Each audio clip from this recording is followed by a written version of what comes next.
This is a complete review on the wattcycle 48 volt 100 amp hour server rack battery. I'm going to open this up, take a look inside, and then we're going to do some testing.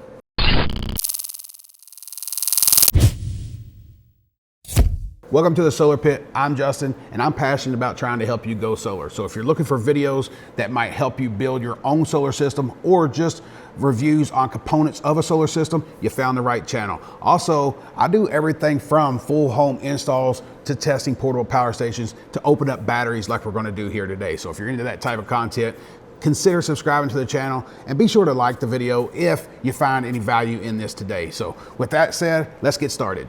First thing first, priced directly on the wattcycle website, this battery is $699 and it is compatible with most inverters on the market. But is it worth it?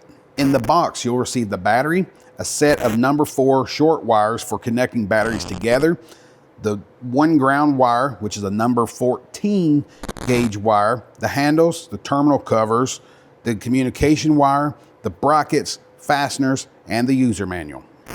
And this battery weighs in right at 93.2 pounds.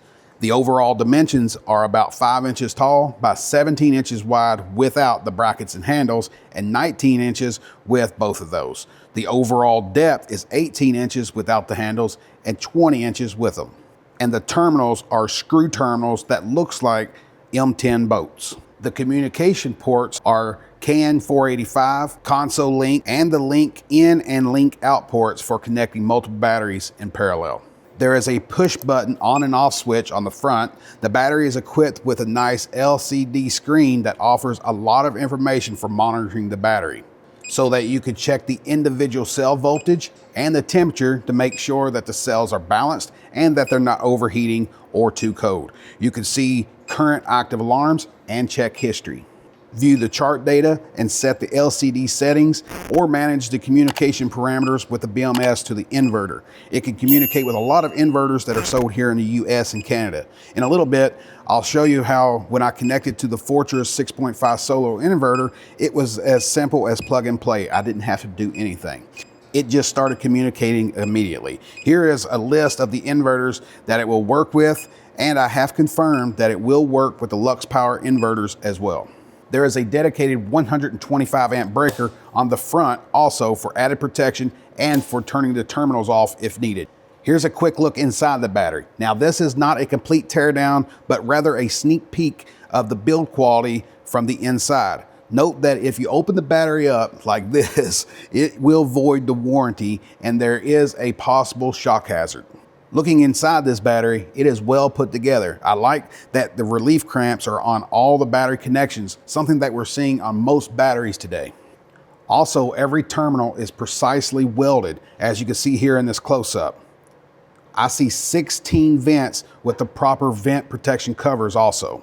Wire management is better than I've seen in similar batteries, with nice bus bars connecting everything from the batteries to the BMS to the terminal blocks. Something that I noticed on the connection at the BMS is that there are no securing compounds put on the connections. I would like to see that on each one of these connections, like we see here at the bottom of the BMS on these connections. The communication ports are connected directly to the board without any additional wiring, which is nice. Each cell has its own connection so that the user can monitor the voltage and ensure that the cells are balanced with a couple taps on the screen.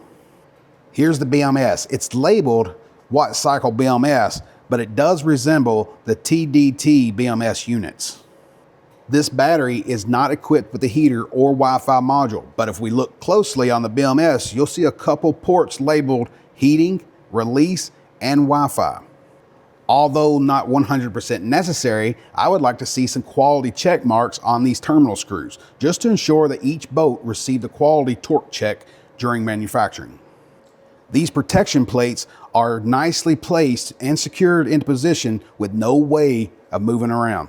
Here I'm pointing out the relief clamps, the cell monitoring connections, and the number of cells in this battery, which is 16.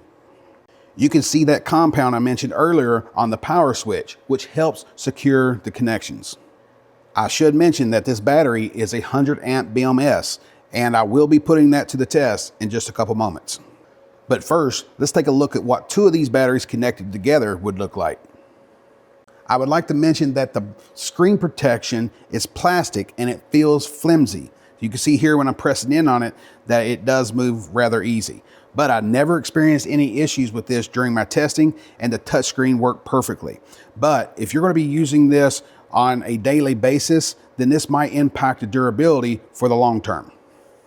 It's important to use the lug covers that come with the system. They just basically slide over that wire and then snap right into position. In this test, I wanted to see if the battery would output 100 amps continuously. And to my surprise, it exceeded my expectations. I think a lot of you are going to love that it went above and beyond. However, I have my concerns. The BMS did not shut down the battery even though we exceeded 100 amps, then 125 amps, then even 150 amps of output. Ultimately, the inverter shut off because it overloaded the inverter, which is 6,500 watts, but exceeded 7,200 watts. So for me, this is a safety concern because the BMS should have shut down the system prior to the inverter doing it. I ran it over 120 to 125 amps for close to a minute and 150 amps for something like 20 seconds. Next, I ran a capacity test under a normal load, not an optimal load, and still achieved 100 amp hours of capacity with a total recorded capacity of 100.31 amp hours. And before I get started with my final thoughts on this, I do want to point out that these batteries do have a UL listing.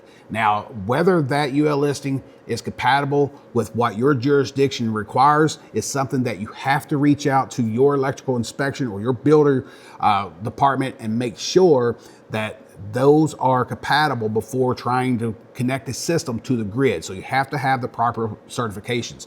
Always keep that in mind. Now, if you're doing this as an off-grid system, you don't have to have a permit, then these would make a great addition to an off-grid system. And I do have my reservations on this not kicking off at 150 amps of output. Now, the inverter kicked it off, but let's say that that inverter would output at 200 amps, then this thing I don't think would have shut off. I don't know because I can't test that on that inverter, but it did run over 20 seconds at 150 amps. This is rated to run at 120 amps at 20 seconds. So I'm not sure if I fell within those parameters that it would just continue to output.